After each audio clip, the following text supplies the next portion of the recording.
Ура! Доброе утро! Сегодня 11 июня, день недели, вторник. Всем отличного настроения, ведь завтра праздничный день, День России. Соответственно, сегодня, во-первых, сокращенный рабочий день, во-вторых, завтра выходной и прервется череда рабочей недели. Можете отдохнуть и насладиться этим выходным днем. Сегодня именины отмечают Александра, Андрей, Иван, Лука, Мария, Федот. Вот такие вот замечательные люди сегодня празднуют именины, и вы посредством нашего WhatsApp номера 8 914 279 22 62 можете передать им привет или поздравить их с этим праздником. Еще одна новость, связанная с праздником, который предстоит завтра, это День России, 12 июня. Спортивную акцию ко дню этому проводит Федерация кроссфита Республики и первичная профсоюзная организация студентов Северо-Восточного федерального университета. В 11 часов 12 июня на стадионе «Юность» вам предстоит 12 раз поднять гирю, там, отжаться, сделать пресс. Там гири разные есть, от 24 килограмм и 16-килограммовые. В общем, показать всю свою молодецкую удаль. Так что приходите завтра в 11 часов на стадион «Юность». Ну и понятно, что там призы будут и так далее. Так что весьма будет интересно. Будет ли способствовать сегодняшнему дню и хорошему настроению хорошая погода, узнаем из прогноза.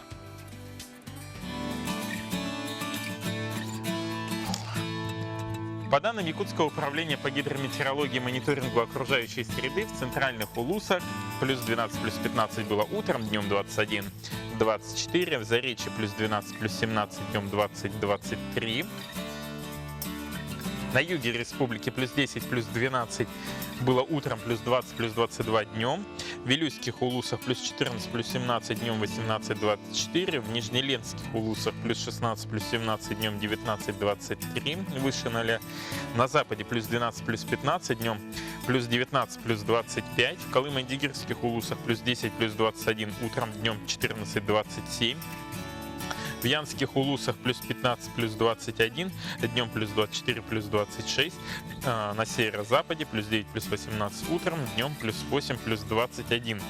Что касается Якутска, вот сегодня утром вышел на улицу, было так немножко бодро, но комфортно, прямо-таки идеальная с утра температура воздуха, плюс 14 градусов, атмосферное давление 748 миллиметров ртутного столба, ветер юго-восточный 3,8 метров в секунду, но ожидается сегодня порывы до 8-13 метров в секунду. Днем же ожидается плюс 24, плюс 26, что самое главное, погода будет без осадков. Вчера, кстати, ради интереса зашел, посмотрел на одном сайте, а где же в Якутии была вчера зарегистрирована самая высокая температура. И выяснилось, что на севере, в Усть-Куйге, вчера было плюс 31. Вот такая жара у нас. А пока передаю слово информационной службе нашего канала «Новости».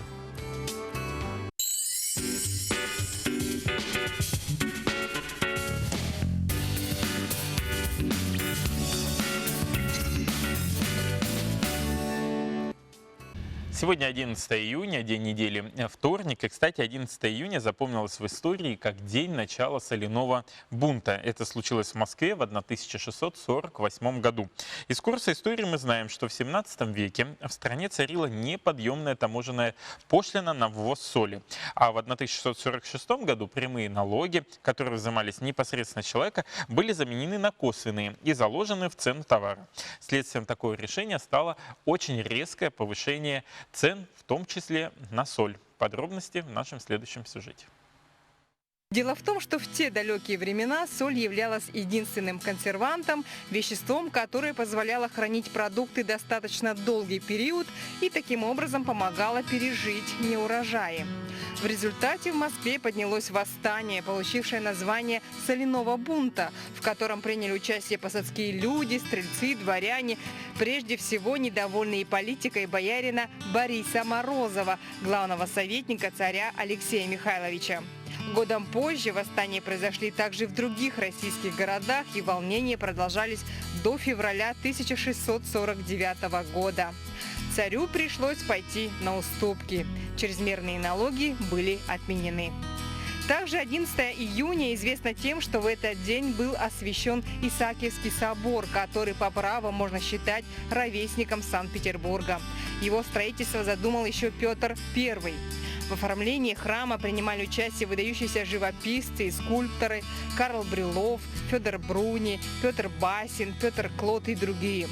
А с 1931 года храм стал историко-художественным музеем. Еще сегодняшнее число календаря примечательно тем, что 37 лет назад в этот день состоялась премьера фильма Стивена Спилберга «Инопланетянин». Режиссер хотел, чтобы в картине не было знаменитостей, и почти все роли здесь исполнили юные актеры. Сам инопланетянин вышел трогательным, неуклюжим существом с черепашьей мордочкой, длиннопалыми лапками и огромными, мудрыми голубыми глазами. Интересен тот факт, что в некоторых случаях в качестве инопланетного существа играли карлики и 12-летний мальчик, безногий от рождения. Они надевали маску и костюм инопланетянина, которым управляли с помощью электроники. А раз мы заговорили об инопланетянинах, то нельзя не упомянуть, что 34 года назад, 11 июня, автоматическая межпланетная станция «Вега-1» достигла окрестностей Венеры. В результате исследований была подробно изучена атмосфера планеты, которая содержит до 96% углекислого газа, 4% азота и немного водяного пара. На поверхности Венеры был обнаружен тонкий слой пыли. Большая ее часть занята холмистыми равнинами. Самые высокие горы поднимаются на 11 километров над средним уровнем поверхности. Доброе утро, мы продолжаем наш эфир, и хочется продолжить тему одного из новостных сюжетов, который прошел в нашей рубрике «Новости». Это чемпионат мира по шашкам среди женщин, который проходит у нас в Якутии, стартует сегодня. У нас сегодня в гостях студии Юрий Владимирович Черток, он является серебряным призером Всемирной интеллектуальной олимпиады в Лондоне, мастером спорта СССР по международным шашкам, заслуженным тренером России, и, что важно для нас, это генеральный секретарь Всемирной федерации шашек. Доброе утро. И Владимир Ильич Птицын, наш земляк, он является президентом Федерации шашек. Доброе утро, Владимир Ильич. Ну, наверное, первый вопрос Владимиру Ильичу. Где сегодня состоятся основные соревнования и кто является участниками? Соревнования состоятся в известном Триумфе. Там и проживают, там и питаются, там и будут играть, так что условия максимально удобные. Так, и кто, если будет играть, на 16 игроков приехали, все они прибыли. Последние, вот сегодня утром мы сейчас только перед отъездом видели, представитель чемпионка Африки прибыла. Вот. Из нашей республики здесь впервые вот, истории классического чемпионата 3 участницы будут сразу. Здесь, значит, путевку на чемпионат мира на 44-й завоевали путевку Матрена Наговицына и Наталья Шестакова, выиграв европейский чемпионат. Матрена там первое место заняла в 2018 году, а Наталья там же второе место заняла. А вот Ксения Нахова, она, значит, на месте спонсора, проводящего вот здесь чемпионат, они вот ФМРД дает одно место, и вот она среди своих тоже, значит, большой, значит, конкурсный отбор прошла из 16 и завоевала эту путевку, в общем, достойно, и будет участвовать 16-й участницей вот этого чемпионата. Юрий Владимирович, что вы ожидаете от чемпионата мира по шашкам, который пройдет в Якутии? Кстати, не первый раз он проходит в Якутии, как я помню. Да, чемпионаты в Якутии это, ну, уже традиция. Да, становится традицией. Я помню, вот последний из них был, если мне память не изменяет, В 99-м первый. Нет, в 2007 последний, последний, в 2007 году. Вот, а нынешний чемпионат, он, мне кажется, будет особенно интересным, поскольку несколько участниц из Украины, Белоруссии, Голландии, ну и, конечно, России будут претендовать на победу. И трудно выделить явных фаворитов.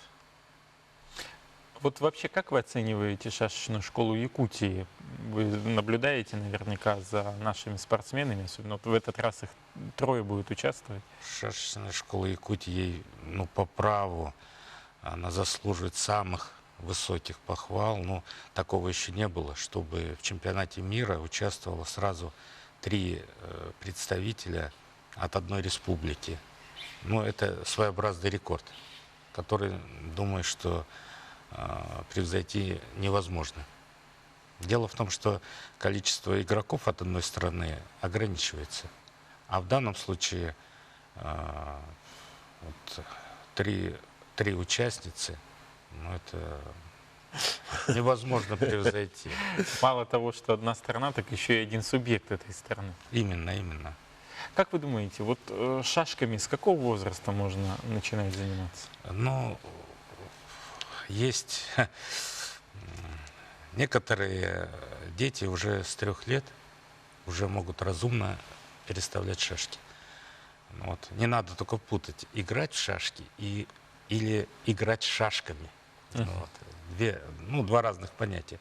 Ну, вполне осмысленно уже в 4 года дети могут думать, какие-то ходы делать уже с определенной мыслью. И в этом огромное преимущество шашек перед другими интеллектуальными видами, даже перед шахматами. Потому что максимально простые правила в шашках, они позволяют вот детям даже вот с такого возраста вполне принимать логические какие-то, на их уровне, естественно, решения. Поэтому я считаю, что вот шашки именно для детей это оптимальный вариант для развития. Вот вы в интервью говорили о том, что вот сейчас пройдет по классической схеме, раз в 2 года проходит чемпионат, и потом на следующий год, я так понимаю, будет матч за звание, за корону, да? Вот Да. кто претендент является сейчас вот на данный момент, и какой матч, может быть, какое соревнование будет такое зрелищное? Нынешняя чемпионка мира Наталья Садовска из Польши, если она потеряет свой титул, допустим, станет, не будем называть, какая-то другая спортсменка, то она имеет право на матч. Это в следующем году. Вот. Даже если она защитит свое звание, вновь станет чемпионкой, уже 3-кратной, то участница, занявшая 2-е место, имеет право вызвать ее на матч. То есть мы в любом случае через год примерно будем наблюдать этот матч. Владимир Ильич, в течение какого периода будет проходить нынешний чемпионат? Сколько дней и где могут зрители купить билет? Тут, значит, купить билеты сразу начну. Просмотр партий, соревнований, он следит, будет бесплатно. Так, для этого, значит, в первом этаже стоят мониторы. И там, чтобы даже, конечно, большие мастера могут следить, как идут дела, а вообще, значит, рядовому любителю лучше за монитором следить, и там комментатор объяснит, где что так. Вот начинается сегодня и заканчивается 23-го. Всего 12 дней. Спасибо большое, что подошли к нам сегодня в студию. Хочется пожелать интереснейшего проведения чемпионата мира, интереснейших схваток между спортсменками. И хочется нам, наверное, пожелать, чтобы все-таки корона осталась в России, особенно в Якутии. Вот. Спасибо большое и удачи в проведении данного мероприятия. А мы продолжаем. Я напоминаю, что ко Дню России 12 июня Первичная профсоюзная организация студентов СФФУ и Федерация кроссфита проводят другое спортивное состязание, которое связано с поднятием гири и в целом силовыми упражнениями. Кому это интересно, могут подойти в Якутске на стадион «Юность» завтра в 11 часов и посостязаться в различных спортивных моментах. А нашу программу продолжит наша постоянная рубрика «Пульс экономики», которая расскажет об интересном государственном учреждении под названием «Центр стратегических исследований», чем оно занимается и какие его функции.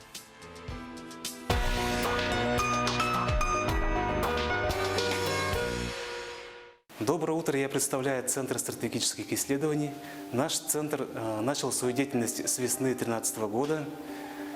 Он был создан в целях научно-экспертной поддержки и реализации государственной экономической политики Республики Саха-Якутия и развития стратегического планирования в республике. Центр состоит из секторов. Это сектор макроэкономического прогнозирования и стратегического планирования, сектор развития реального сектора экономики, сектор исследования человеческого потенциала и развития территорий, а также из сектора сопровождения информационно-аналитических систем. Есть также отдельное направление – это региональная статистика. Коллектив центра у нас молодой, средний возраст 35 лет, 20% коллектива имеет ученую степень кандидата наук, и практически все владеют иностранным языком. Хотел бы сказать, что наш центр также выпускает научно-практический журнал «Экономика Востока России». Он выходит 2 раза в год, в июле и в декабре. Если есть желание, можете опубликовать свои статьи. Полная информация о Центре стратегических исследований доступна на официальном сайте. Благодарим за внимание. Держите руку на пульсе экономики. Да, остается лишь присоединиться к этим пожеланиям, держать руку на пульсе экономики. А еще необходимо держать руку на пульсе жизни и чувствовать себя безопасным на наших дорогах. О безопасности на дорогах и о открытии мотосезона на улицах не только города Якутска, а в целом республики мы поговорим с гостями в нашей студии. Это Александр Петрович Кехтер, он является заместителем начальника управления ГИБДД МВД по Республике Саха-Якутия. Доброе утро. Доброе утро. И Виктор Копылов, президент Якутского отделения Всероссийского мотоклуба «Ночные волки». Доброе утро. Ну, наверное, вначале немножко о статистике. Как сейчас обстоит дело с дорожно-транспортными происшествиями, в том числе с участием мотоциклистов? В настоящее время, со времени открытия мотосезона, у нас произошло 19 дорожно-транспортных происшествий, в которых 22 человека пострадало и 1 погиб. Ну что, статистика у нас показывает, что обстоят дела не очень хорошо. В связи с чем мы собрались здесь и эту проблему как-то пытаемся решать. Совместно с нашими друзьями, мотоклуб, «Ночные волки». Вот. То есть статистика не радует в настоящее время. А есть вот какое-то сравнение по годам, вот, возможно, 18-й, 17-й год, как менялись тенденции по... Видите, в свое время управление госавтоинспекции тесно сотрудничало с мотоклубами и так далее. Ну, где-то в 2018 году мы эту связь потеряли. Ну, не совсем, скажем так, но она была не настолько как бы близко, как в настоящее время мы пытаемся это организовать. Но статистика примерно в настоящее время у нас рост идет. По сравнению с 18-17 годом у нас идет рост. Потому что люди мотоциклы завозят, тоже непонятные сборки, которые дешевые, которые не соответствуют требованиям безопасности дорожного движения. Вот в связи с чем у нас идет рост.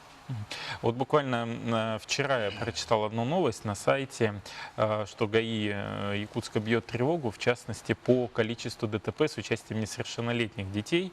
Вот часто ли становятся участниками ДТП на мотоциклах несовершеннолетние дети? Ну, здесь, конечно, с начала открытия мотосезона у нас всего 5 дорожно-транспортных происшествий, 4 несовершеннолетних пострадало, но единственный момент, что мы отрабатываем, у нас были проведены мероприятия, мотоцикл, потом было проведено населенный пункт мероприятий, в рамках которых мы бесправных, в отношении бесправных, именно вот это детей, у нас было составлено около 40 административных материалов. То же самое, мотоциклы были изъяты на специализированную стоянку. Вот. Но профилактика в этом направлении ведется, поэтому такие цифры, ну, они более-менее еще сдержаны. Но тоже есть над чем задуматься. А в основном то, что в новостях передают и по прессе, то там у нас дети попадают в ДТП в результате дорожно-транспортных происшествий на легковом транспорте, грузовом и автобусах. Виктор, вы проводите работу непосредственно каким образом вот, вместе со своими партнерами из клуба? Ну, в первую очередь, это достаточно большие мероприятия. Это и открытие мотосезона, и закрытие мотосезона. То есть это 2 мероприятия, на которых мы обеспечиваем максимальную, скажем так, максимальную явку, во-первых, да, то есть ребята после зимы на открытии мотосезона засиделись дома и, конечно же, стремятся с друг другом пообщаться. Вот именно тогда, скажем так, своим примером мы можем показать вот молодому подрастающему поколению, как нужно ездить. То есть это у нас в колоннах проезжают ребята и на скутерах без проблем. Есть права, есть шлем в первую очередь, да, и нет проблем. А если мы ездим по городу, в частности, ну вот я лично, если я вижу человека без шлема на мотоцикле, то я как минимум подъеду к нему и скажу, сделаю замечание. Потому что, ну, голова, она, как говорится, одна. Вот, поэтому каждый своим примером в первую очередь должен показывать всем остальным участникам движения, имею в виду двухколесный транспорт, что нужно заботиться о себе в первую очередь. То есть это и наличие шлема, экипировка и так далее. Вот наличие шлема — это одна из составляющих, да, безопасности. Вот какие, Да, наверное, конечно. основные моменты правил поведения как мотоциклистов, так и автолюбителей вы бы сами выделили вот именно как мотоциклист? Вы знаете, самое главное – это взаимное уважение на дороге. Потому что мотоциклист или автомобилист, мы все ездим по одним дорогам. И если нет взаимного уважения со стороны, там, пусть даже мотоциклиста, там, слишком близко он может проехать к автомобилю, и водитель может испугаться. Это некомфортно, я сам знаю, потому что мы все равно же ездим на машинах. И когда меня так обгоняют, ну, только как бранным словом, как говорится, высказаться по-другому нельзя. Вот. И также со стороны автомобилистов, там, приезжать, да, мотоцикл, тоже это в порядке вещей, как бы, или там не досмотреть по зеркалам. Вот. И самое, в первую очередь, это взаимное уважение на дороге. Вот если взять работу непосредственно вашу совместную с госавтоинспекцией, что делает непосредственно госавтоинспекция, да, для того, чтобы минимизировать количество ДТП с участием мотоциклиста, и как в этом плане помогает ночной клуб? Ну, здесь начнет мы, Александр. конечно, в первую очередь профилактические мероприятия только можем сделать. Это непосредственно работа на дороге инспекторами ДПС. Только так, наиболее доходчивая. Ну и, конечно, пропаганда у нас очень качественно работает, взаимодействует по всем направлениям, включая телевидение, пресса и мессенджеры всякие различные. Да, Ну, и- каждое открытие, перед открытием Да. сезона мы проводим акции «Внимание, мотоциклист» совместно с ГИБДД. То есть мы напоминаем водителям, что мотоциклисты проснулись от спячки и появляются на дорогах. То есть там раздаем флаеры, наклейки, там, в таком духе. Как долго длится мотосезон у нас в Якутии? Вы знаете, это очень интересный вопрос, но на самом деле, несмотря на наш климат, мотосезон в городе Якутске длится около 5 месяцев. То есть мы выезжаем в конце апреля и заезжаем, ставим свои гаражи, ставим мотоциклы в гаражи где-то в конце сентября. То есть 5 месяцев в году мы ездим. А вот немножко о клубе. Сколько входит в него участников, да, и какие основные мероприятия вы проводите в рамках клуба в целом по вашей деятельности? Ну, если брать в целом мотоклуб «Ночные волки», имеется в виду по всей России, в том числе и страны зарубежья, это более 2000 человек. Вот. Мероприятий очень много. Основные значимые мероприятия – это мотомарш «Дороги Победы» с конечной точкой в Берлине, вот, и байк-шоу. То есть байк-шоу собирает просто колоссальное количество человек. За 3 дня там бывает больше 100 тысяч человек. Байк-шоу проходит в городе Севастополе на горе Госфорта. В этом году будет проходить 10-11 августа. Если будет возможность, советую съездить и посмотреть. Кто-нибудь из Якутии собирается-то? В этом году, да, обязательно. Мы каждый год ездим туда. В прошлом году мы с парнями с якутского отделения в делегации в составе 3 человек, скажем так, выехали на байк-шоу. Спасибо большое, что подошли к нам в студию. Хочется действительно пожелать, чтобы количество ДТП с участием мотоциклов стремилось к нулю, и тем более количество погибших тоже соответствовало этой цифре. Всего вам самого доброго и удачного мотосезона. Спасибо. А мы сейчас прервемся на короткую рекламную паузу и далее продолжим наш эфир.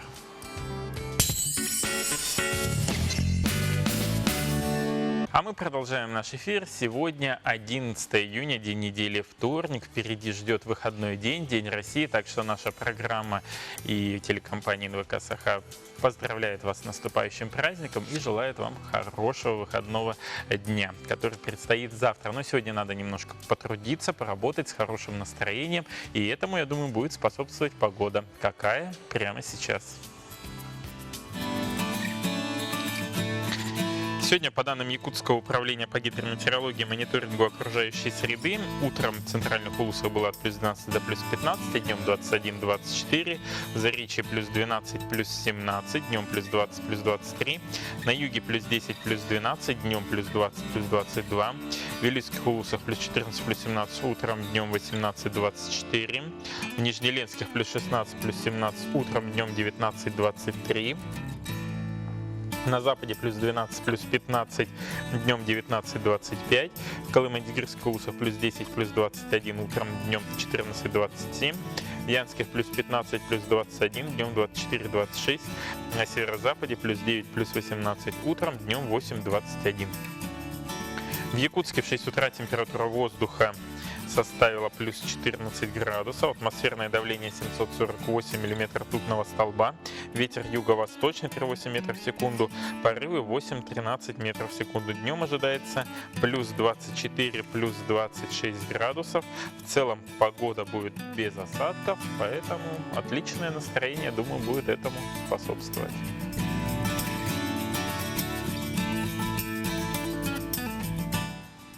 В чем вы находите вдохновение? Как перезагружаетесь в суете ежедневной рутины? Недавно состоялся арт-тур не абы куда, а в такую страну, как Непал. Он для героинь нашего следующего сюжета стал своеобразной точкой отсчета в новую себя. Не будем много говорить, а давайте послушаем из первых уст, что сказали участники этого арт-тура. Там горы до самого неба, там небо соединяется с землей. Мистический Непал. На территории этого небольшого государства, зажатого между Тибетом и Индией, находится 8 высочайших пиков мира. Именно туда направилась группа отважных девушек из Якутии на арт-тур. Горы – это как бы волны древнего моря.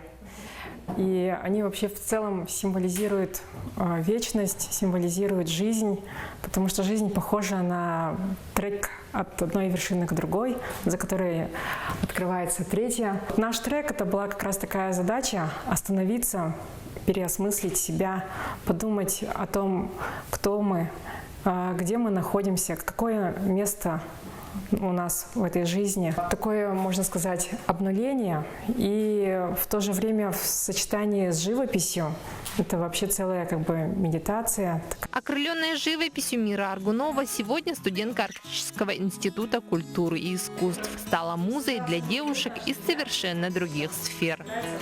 Предприниматель Евгения неожиданно для себя открыла мир живописи, царство красок, кисти и холста. Политолог Василина с детства увлекалась спортивным туризмом и совершенно недавно сходила на урок живописи. Комбо из ее увлечений встретился на Гималаях. Когда я рисую картину, когда я пишу картину, я забываю обо всем. Я думаю только о картине, и у меня мозги отдыхают, так как я работаю именно в интеллектуальной сфере. Это для меня очень стало новым открытием и новым методом отдыха. И вот в Непале нарисовала 7 картин. Это моя 7-я картина. Мне кажется, она получилась у меня лучше всего. На самом деле я не думала, что я 7 картин нарисую. Я думала, что это будет всего 1 картина. Я вообще считала, что я человек очень медленный. Без остановки мы каждое вот утро просыпались, шли на место и рисовали. А в руках я держу свою цель, за которой я ехала. Именно это вид с Пунхила. Мы шли туда 2 дней, поднимались по лестнице безостановочно, 6 часов один день, 6 часов второй день. Это была такая победа для меня, думаю, для других тоже. Вот. И когда мы поднялись утром в 5 часов утра, увидели этот вид, мы сели и нарисовали вот Пунхил. Я считаю, что это вот та картина, за которой я ехала. На высоте 3800 метров первый арт-пленэр в Гималаях девушки из Якутии уже оставили свой след в истории и через год планируют вернуться. А в день солнечного стояния, 21 июня, состоится их выставка работ с мистического Непала. Продолжая тему художников, арт-искусства, у нас в студии гость. Это Влада Тимофеева, заместитель генерального директора по научной деятельности Национального художественного музея Республики. Доброе утро. Доброе Буквально утро. на днях у вас открывается выставка, связанная как раз с миром женщин. Что это за выставка, что за мероприятие? Да, мы уже открыли выставку и всех приглашаем. Выставка представляет творчество 4 московских художниц. Товарищество 4D. Это Надежда Северина, Ольга Тихонова, Виктория Осьмеркина и Чулпан Цветкова. Называется выставка «В моем саду». И замечательна она тем, что представляет чисто московскую школу живописи, которая отличается особым цветовым строем. Это такое продолжение русского импрессионизма. Ну и тема выставки очень летняя. Она посвящена цветам, растениям, водоемам. Так и называется «В моем саду». Вот как раз мы сейчас видим фотографии, я так понимаю, это тех работ, которые представлены непосредственно на этой выставке. Понятно, что не все, потому что их ощутить надо вполне, придя в музей. А в чем основная цель, наверное, этого выставочного проекта? Что хотели художницы донести через эти картины? Художницы видят этот мир, нашу действительность, как некий сад, такой Эдем. Это особый взгляд на мир. Он очень поэтичный, очень тонкий, очень такой вот мажорный и светлый. И мы хотели сделать такой подарок нашим жителям и гостям столицы, чтобы все мы полностью ощутили красоту лета, красоту этого мира. Это прежде всего цветы, это сады, это водоемы. Ну и несмотря на то, что тема одна, единая, да, каждая женщина, каждая художница обладает своим четким творческим почерком. Вот если Надежда Северина, она обращается как бы и впитала в себя традиции французского импрессионизма. Ее работы буквально напоминают Ренуара, Мане. Когда смотришь, просто так и всплывают образы кувшинок, прудов вот этих художников. То Виктория Осьмеркина, она, кстати, из династии очень известных русских художников Осьмеркиных. Ее прадед был членом такого экстравагантного художественного объединения «Бубновый валет» на рубеже 19-20 века. Вот она в своем творчестве продолжает традиции бубнового валета, это постимпрессионизм. Ну, для обычных людей, я скажу, это традиция Ван Гога, Поль Гогена. Да? Ее живопись очень такая смелая, энергичная, и при этом она полностью отказалась от черного цвета и линии пишет цветом. Она такая витражная, несколько напоминает мозаику эта живопись. А, например, Ольга Тихонова, у нее в основном на выставке представлены натюрморты. Это пионы, сирени. Если кто знает творчество Коровина, Грабаря, вот, напоминает живопись вот, чисто московскую школу импрессионизма. Ну и четвертая художница – это Чулпан Цветкова. Она родом из Уфы и тоже, кстати, из династии известных башкирских художников, но давно проживает в Москве. Ее живопись отличается теплым колоритом, такая терракота, это широкий прозрачный мазок. Вот я думаю, эта выставка предназначена для такого семейного отдыха. Я думаю, и детям, и взрослым будет интересно посетить эту выставку и как бы окунуться в атмосферу лета, которая нас всех уже встретила. Как долго продлится выставка и в какой период времени можно подойти, то есть время работы музея? Выставка расположена по адресу Кирова, 12. Это выставочный зал в здании Кондора Ахмеда. Работает с 10 до 6, но выходные дни, суббота и воскресенье. А также мы подготовили целый цикл мероприятий на этой выставке, и все они посвящены теме цветов. Так, 13 июня в 13 часов мы всех приглашаем на мастер-класс по изготовлению реалистичных цветов из интересного такого материала фоамиранка. Это новый материал, который отличается особой пластичностью и благодаря чему можно создавать реалистичные, очень похожие на живые цветы. Кстати, мастер-класс проведут наши землячки Таисия Прокопьева и Лиана Иванова. И, а вот материал там? Да, да, материал принесут. То есть сами же, кто проводит мастер-класс, предоставляет материал. И каждый, кто посетит, может унести с собой цветок пиона, например, скажем так, да? Или, ну, что он сделает, розы. Также на фоне этой выставки мы подготовили цикл лекций известного флориста Терентьевой Раисы Дмитриевны. Это музейный флорист. И она вам расскажет про фитодизайн, фитогороскоп, фитофэншуй. Это очень интересный цикл лекций. Мы приглашаем всех посетить их.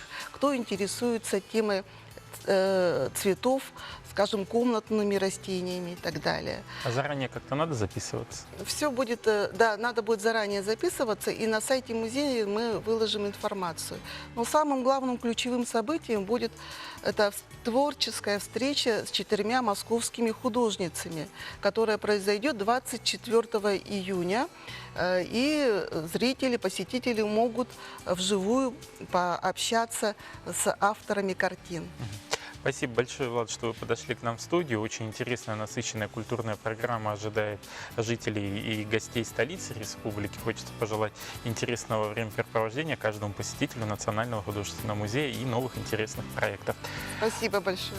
А мы же с вами прервемся на короткую рекламную паузу. Не переключайтесь. Поздравляю всех с наступающим праздником Днем России. Далее эфир продолжит мой коллега Алексей Лукин. Я же прощаюсь до следующей недели. Пока-пока.